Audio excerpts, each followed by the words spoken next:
हमने हमेशा सुना कि time is the most valuable asset, लेकिन नई रिसर्च कहती है focus is the most valuable asset.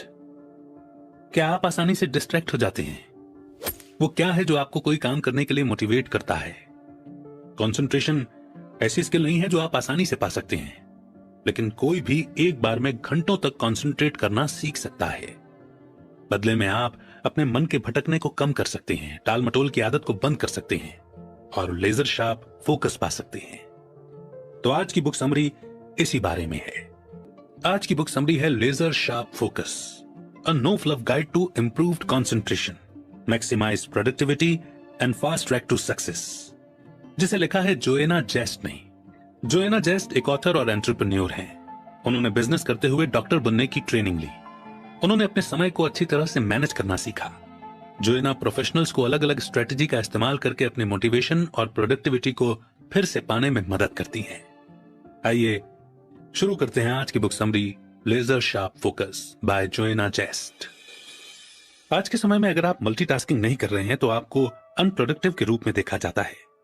लोग अक्सर एक समय में कई चीजें कर रहे होते हैं, जैसे आप अपना फोन इस्तेमाल करते हुए अपने दोस्त से बात भी कर रहे हैं और साथ ही अपने काम से जुड़ी हुई कुछ चीजें फाइनलाइज भी कर रहे हैं। और इसके बाद भी लोगों को आश्चर्य होता है जब वो दिमागी रूप से थक जाते हैं। आपके दिमागी रूप से थक जाने का कारण है कि आप लगातार एक साथ बहुत सी चीजें कर रहे होते हैं। क्या आप जानते हैं कि प्रोडक्टिविटी टाइम का 40% सिर्फ इसलिए बर्बाद हो जाता है क्योंकि आप एक काम से दूसरे काम में शिफ्ट करते हुए एक मेंटल ब्लॉक का सामना करते हैं। इसे रोकने की जरूरत है। आपको एक समय में एक काम पर फोकस करना चाहिए। इससे आप थकेंगे नहीं और ये इस बात की गारंटी भी देगा कि आप अपना काम पूरा कर पाएंगे। कामयाब होने के लिए लेजर शार्प फोकस होना जरूरी है। What is focus and how does it work? इस चैप्टर के साथ इस लर्निंग जर्नी की शुरुआत करते हैं। फोकस एक ऐसी चीज है जिसकी बहुत से लोगों को बहुत ज्यादा जरूरत है। फोकस करना मुश्किल है क्योंकि इसमें आपको किसी एक चीज पर लंबे समय तक ध्यान बनाए रखना जरूरी है। फोकस बनाए रखना सबके लिए एक जैसा काम नहीं करता। इसका क्या मतलब है? इसका मतलब है कि फोकस कर पाना एक ऐसी स्किल है जिसे आपको हर दिन सीखने और सुधारने की जरूरत है। आपकी सिचुएशन, स्किल्स और माहौल का भी इस पर बहुत असर पड़ता है। फोकस दो तरह के होते हैं, ऑटोमेटिक अटेंशन और इंटेंशनल अटेंशन। ये याद रखना जरूरी है कि हालांकि इस ऑथर ने इस बुक में फोकस और अटेंशन दोनों शब्दों का इस्तेमाल अदल बदल कर दिया है, लेकिन असल में इन शब्दों का मतलब एक ही है। ऑटोमेटिक अटेंशन थोड़े के लिए ही होती है। यह आमतौर पर 1 मिनट से भी कम समय तक रहती है। ऑटोमेटिक अटेंशन हमारे आसपास के खतरों को भांपने के लिए इस्तेमाल होती है। इस तरह का फोकस अक्सर अचानक होने वाली चीजों की ओर जाता है, जैसे रोशनी का चमकना और अचानक किसी आवाज का होना। ऑटोमेटिक अटेंशन आपको पेट की परेशानी या सर दर्द होने पर भी अलर्ट करती है। इंटेंशनल अटेंशन तब होता है जब आप किसी चीज पर फोकस करना चाहते हैं। इसका टाइम स्पैन 10 मिनट से ज्यादा नहीं होता। ये ज्यादा नहीं है, लेकिन अच्छी बात यह है कि आप थोड़ी सी मेहनत और कोशिश से इस टाइम को बढ़ा सकते हैं। Setting goals, why it's important for better focus and how to do it. आप सभी गोल को सेट करने और इसके अलग अलग टाइप के बारे में अच्छे से जानते हैं। आपने न जाने कितनी बार स्मार्ट गोल्स और इसके अलग अलग टाइप्स के बारे में सुना है, लेकिन गोल सेट करने का बेहतर फोकस से जुड़े होने का एक कारण है। ऐसा इसलिए है क्योंकि अगर आप किसी चीज में सक्सेसफुल होना चाहते हैं तो आपको यह जानना जरूरी है कि आप कहां होना चाहते हैं। क्या आप अपने फोकस स्किल को बेहतर करना चाहते हैं लेकिन आपका कोई एम नहीं है, तो ये आपके स्किल को बर्बाद करना होगा। यह कहने की भी जरूरत नहीं है कि आपको इसका कोई सॉलिड रिजल्ट नहीं मिलेगा। गोल सेट करना आपको साफ देखने में मदद करता है। इससे आपको यह समझने में आसानी होती है कि कौन सी चीज आपके ध्यान देने के लायक है और कौन सी नहीं। इससे आप चीजों को अहमियत दे पाते हैं और ये जान पाते हैं कि कौन सी चीज आपको आगे चलकर फायदा देगी। क्लियर गोल्स होने से आप मजबूत रहने के लिए मोटिवेट भी हो सकते हैं। जब आप ये जानते हैं कि आपको क्या चाहिए तो आप आसानी से हार नहीं मानते। आप जितने कमिटेड रहेंगे उतना ही अच्छा है। आपका परफॉर्मेंस जितना अच्छा होगा, आपके कामयाब होने के चांस उतने ही ज्यादा होंगे। लेजर शार्प फोकस के लिए गोल सेट करने के लिए ये 5 स्टेप्स हैं। सबसे पहले अपने खुद के लिए मीनिंगफुल गोल सेट कीजिए। ज्यादातर समय आपके गोल्स आपके खुद के नहीं होते हैं। हो सकता है कि आपने वो गोल सेट किए हों जो आपके पेरेंट्स या टीचर्स ने सुने हों। ऐसा लग सकता है कि आप उन गोल्स पर जबरदस्ती काम कर रहे हैं। तो आप ऐसा क्या कर सकते हैं जिससे ये गोल्स आपके लिए मीनिंगफुल बन जाएं? आप उन्हें रीफ्रेम कीजिए। जैसे आपके पेरेंट्स हमेशा चाहते थे कि आप डॉक्टर बने, हालांकि ये गोल आपने नहीं चुना है, लेकिन फिर भी आप डॉक्टर बनने की कोशिश करते हैं। डॉक्टर बनने के गोल को फिर से रीफ्रेम किया जा सकता है। आपके पेरेंट्स चाहते हैं कि आप डॉक्टर बने क्योंकि डॉक्टरों को काम हमेशा आसानी से मिलता है। इससे आप फाइनेंशियली मजबूत हो सकते हैं। लेकिन आप बचपन से ही कुछ क्रिएटिव करना चाहते थे। हो सकता है कि आप बड़े होकर पेंटर या आर्टिस्ट बन जाते। अगर आप अपने पेरेंट्स की मर्जी के खिलाफ नहीं जा सकते हैं तो डॉक्टर बनने के गोल को रीफ्रेम कीजिए। आप इसे लोगों के लिए कुछ करने के मौके के रूप में देख सकते हैं। आप उन लोगों की मदद कर सकते हैं जो हॉस्पिटल जाना अफोर्ड नहीं कर सकते। आप बीमारों को लंबी जिंदगी जीने में मदद कर सकते हैं। डॉक्टर बनना आपको फाइनेंशियली सिक्योर बना सकता है। अब जब आपके पास एक स्टीडी इनकम है तो आप बाद में पेंटिंग या किसी और शौक को फॉलो कर सकते हैं। अभी नहीं तो बाद में ही सही, आपको अपने क्रिएटिव साइड को एक्सप्लोर करने का मौका मिल जाएगा। दूसरा, अपने गोल्स को पॉजिटिव स्टेटमेंट के रूप में तय कीजिए। वो गोल्स जिनमें पॉजिटिविटी होती है उसे पाने के चांस भी सबसे ज्यादा होते हैं। जैसे आपने नोटिस किया होगा कि आप अपने फोन पर कितना समय बर्बाद करते हैं। ये कहकर गोल मत बनाइए कि आप अपना फोन इस्तेमाल नहीं करेंगे। इसके बजाय कहिए कि आप अपनी प्रोडक्टिविटी बढ़ाने के लिए फोन का इस्तेमाल समझदारी से करेंगे। क्या आपको ना कहने में मुश्किल होती है? ये मत कहिए कि आप लोगों की मदद करना या उन्हें हाँ कहना बंद कर देंगे। इसके बदले खुद से एक वादा कीजिए कि आप उन प्रोजेक्ट्स को ज्यादा अहमियत देंगे जो आपके लिए इंपॉर्टेंट हैं। तीसरा, एम्बिशियस गोल सेट कीजिए। इंग्लिश में एक कहावत है, स्काई इज द लिमिट, जिसका मतलब है कि हासिल करने की कोई सीमा नहीं होती। चैलेंजिंग गोल्स रखने से खुद को मत रोकिए। अगर आप इसे पा लेते हैं तो पक्के तौर पर आपको गर्व महसूस होगा। लेकिन बस इतना ही नहीं, इससे आपकी सेल्फ एफिशिएंसी भी बढ़ेगी। सेल्फ एफिशिएंसी का मतलब है अपनी काबिलियत या कैपेबिलिटी पर विश्वास होना कि आप अच्छा परफॉर्मेंस दे सकते हैं। सेल्फ एफिशिएंसी आप किसी काम को कितने अच्छे से कर सकते हैं इसका फैसला करती है। अगर आप में सेल्फ एफिशिएंसी ज्यादा है तो आप अपने लिए चैलेंजिंग गोल्स बनाते रहेंगे। चैलेंजिंग गोल्स आपको काम करने के फ्लो में लाते हैं। इस कॉन्सेप्ट को जाने माने साइकोलॉजिस्ट मिहाई चिक्सिंटमिहाई लेकर आए थे। फ्लो का मतलब है कि आप जो काम कर रहे हैं उसमें पूरी तरह से डूब जाना। तब आपका फोकस लेजर शार्प रहता है और आप उस काम को करते हुए पॉजिटिव महसूस करते हैं। वहीं जब आप फ्लो में नहीं होते तब आप बोरियत और चिंतित महसूस करते हैं। चौथा, ये पक्का कीजिए कि आपके गोल्स स्मार्ट हैं। आपके गोल्स को स्मार्ट यानी कि स्पेसिफिक, मेजरेबल, अटेनेबल, रियलिस्टिक और टाइमली होना चाहिए। ये सिर्फ आपके गोल्स को क्लियर और पक्का ही नहीं बनाता है, बल्कि आपके फोकस को भी शार्प करता है। स्पेसिफिक, आपके पास अपने गोल से जुड़े कब, कहां, क्यों, कैसे, कौन जैसे सवालों का जवाब होना चाहिए। जैसे आप अपने नॉवल का 50% पूरा करना चाहते हैं। बेशक यहां कौन के जवाब में आप हैं जो इसे लिखेंगे, क्या के जवाब में नॉवल है जिसे आप लिखेंगे, और आप इसे कहां लिखेंगे का जवाब है कि या तो घर पर या ऑफिस में। कब लिखेंगे का जवाब है हफ्ते के हर दिन। आखिर में आप नॉवल लिख रहे हैं क्योंकि ये वो चीज है जो आप हमेशा से करना चाहते थे। मेजरेबल, आप अपनी प्रोग्रेस को कैसे मेजर करेंगे।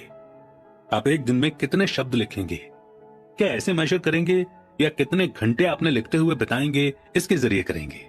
ये हमेशा पक्का कीजिए कि आप अपने प्रोग्रेस को ट्रैक कर रहे हैं। यह आपको मोटिवेट करेगा और संतुष्ट महसूस करवाएगा।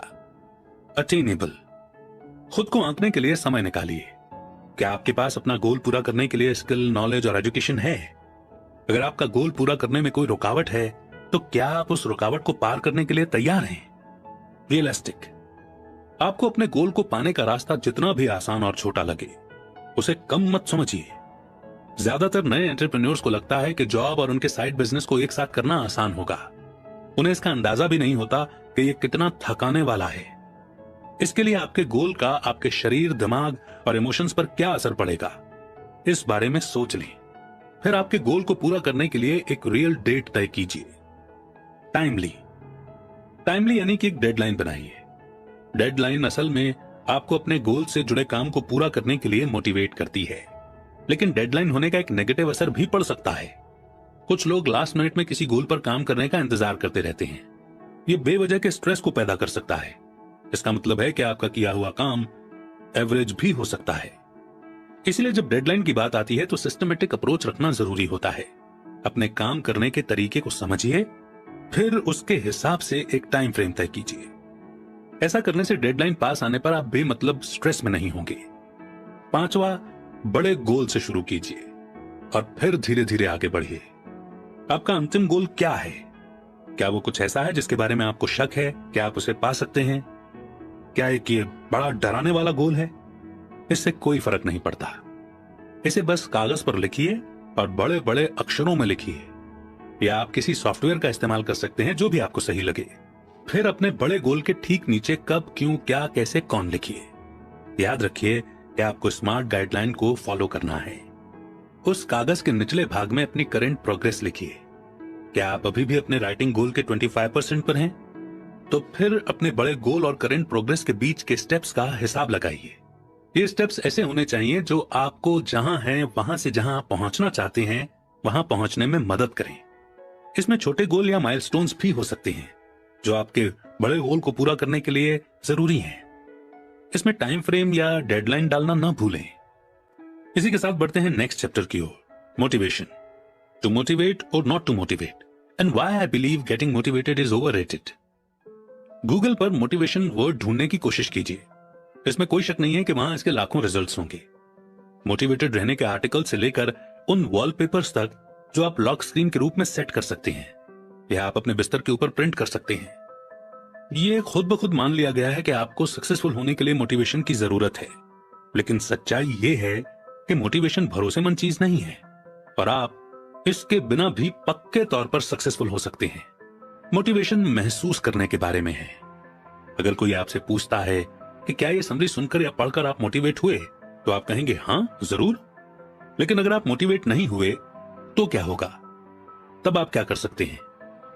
मोटिवेशन फीलिंग्स के बारे में है। ये कॉम्प्लेक्स होती हैं और हर दिन बदलती हैं। मोटिवेशन आती जाती रहती है, इसीलिए मोटिवेशन को आपके सक्सेस के फाउंडेशन के रूप में इस्तेमाल करना मुश्किल है।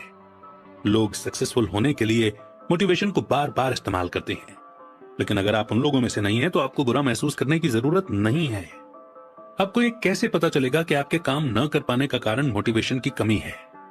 आप अपने काम पर फोकस इसलिए नहीं कर पा रहे क्योंकि वो करने के लिए आप में एनर्जी नहीं है, आप जोश में नहीं है। आप काम तो करते हैं लेकिन उसे लेकर लगातार शिकायत भी करते रहते हैं। आप में मोटिवेशन को लेकर प्रॉब्लम है या नहीं, उसका पता लगाने के लिए 2 सवाल हैं। सबसे पहले खुद से सवाल कीजिए कि आपको जो काम पसंद है वो करने के बजाय आप ये काम क्यों कर रहे हैं। दूसरा सवाल है कि आप जो काम अभी कर रहे हैं उसे डिस्क्राइब कीजिए। अगर आप आलसी, बोर्ड, अनइंस्पायर्ड महसूस कर रहे हैं और अगर आपको रिजल्ट की परवाह नहीं है तो हो सकता है कि आपको मोटिवेशन को लेकर प्रॉब्लम हो।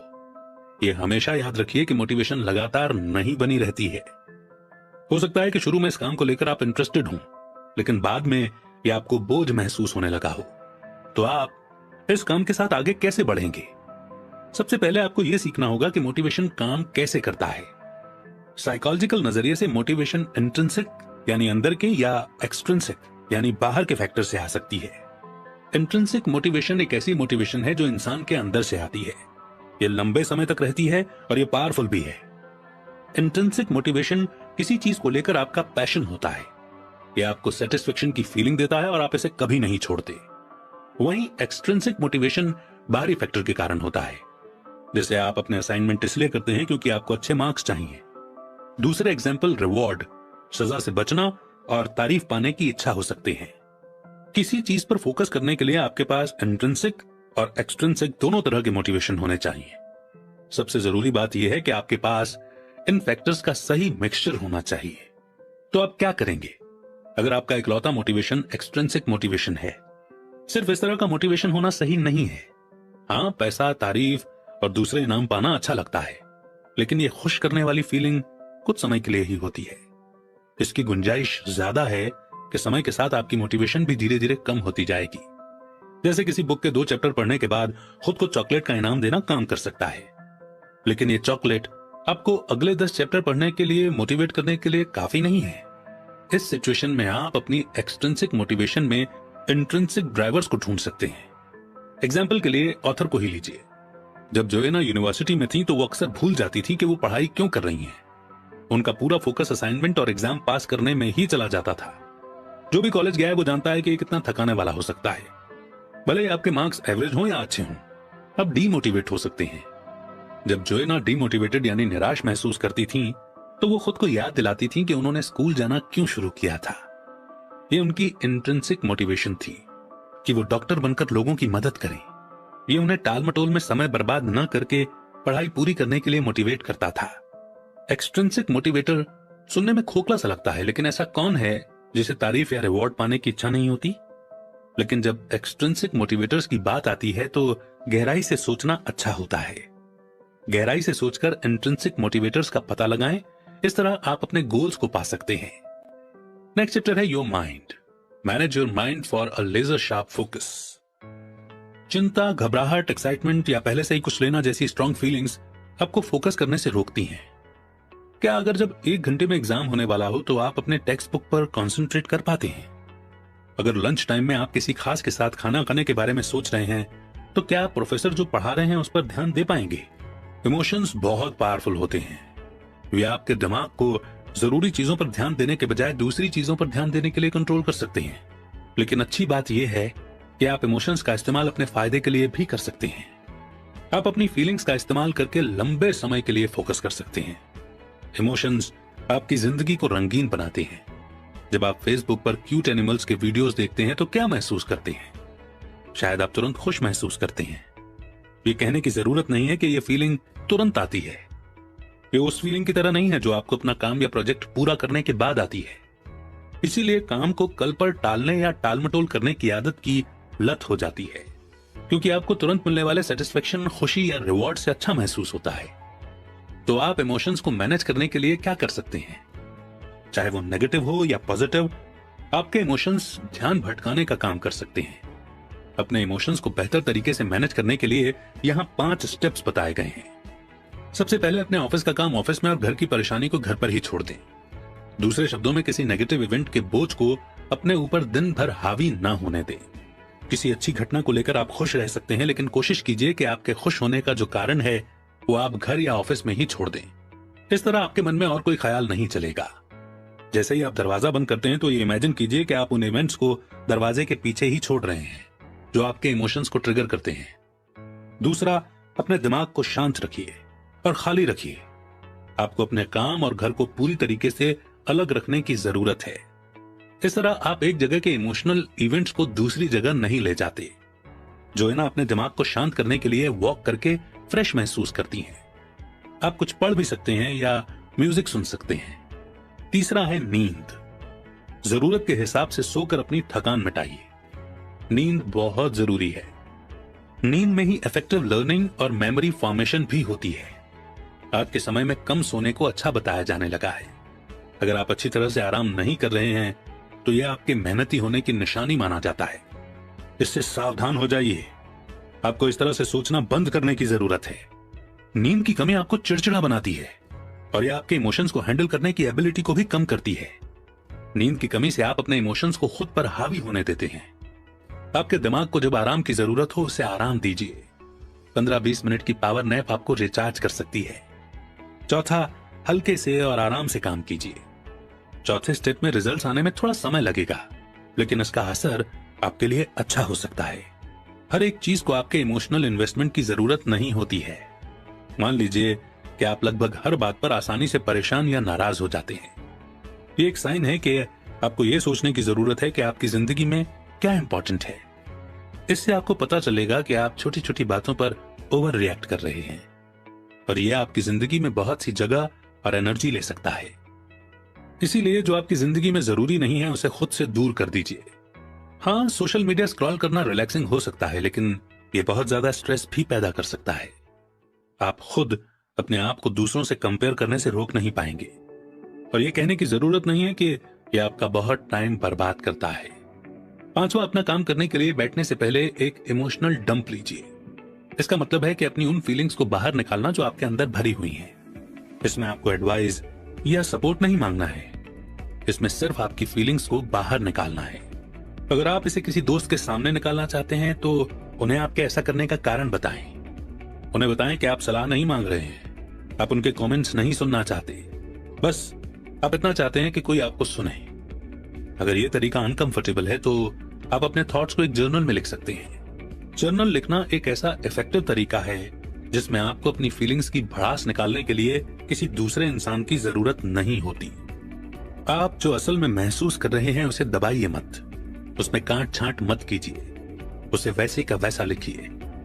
ऐसा करना आपको आखिर में हल्का महसूस करा सकता है। अगर आपका मन हमेशा भटकता रहता है तो आप फोकस करने के लिए ये 3 चीजें कर सकते हैं। पहले अपने मन को डीक्लटर कीजिए, यानी वहां से बेकार की चीजें हटा दीजिए। इमेजिन कीजिए कि आप एक बिल्कुल बिखरे हुए ऑफिस में काम कर रहे हैं। यह आपको प्रोडक्टिव नहीं होने देगा और यही आपके दिमाग के लिए भी कहा जा सकता है। आपको इसे साफ करना होगा।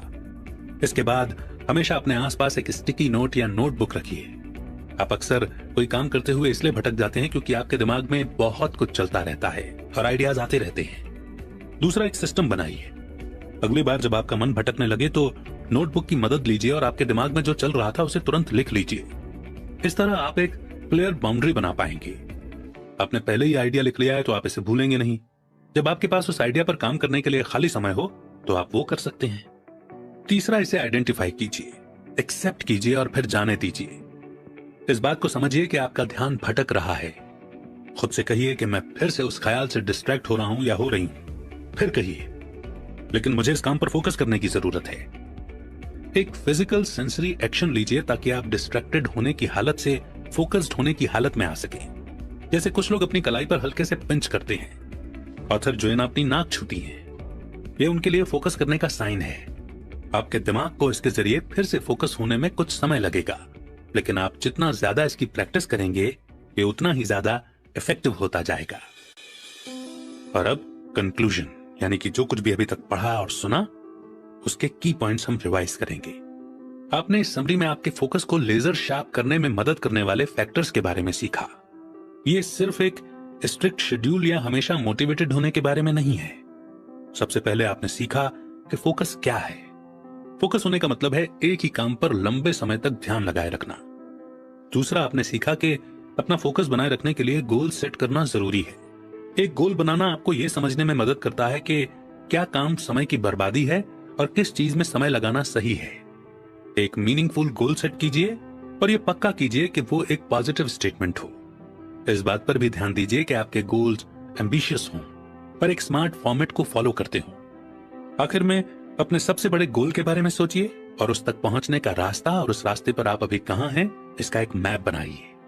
तीसरा, आपने सीखा कि मोटिवेशन अच्छी चीज है, लेकिन अपने गोल्स को पूरा करने के लिए जरूरी नहीं है, क्योंकि मोटिवेशन हमेशा एक जैसी नहीं बनी रहती। ये हर दिन बदलती रहती है।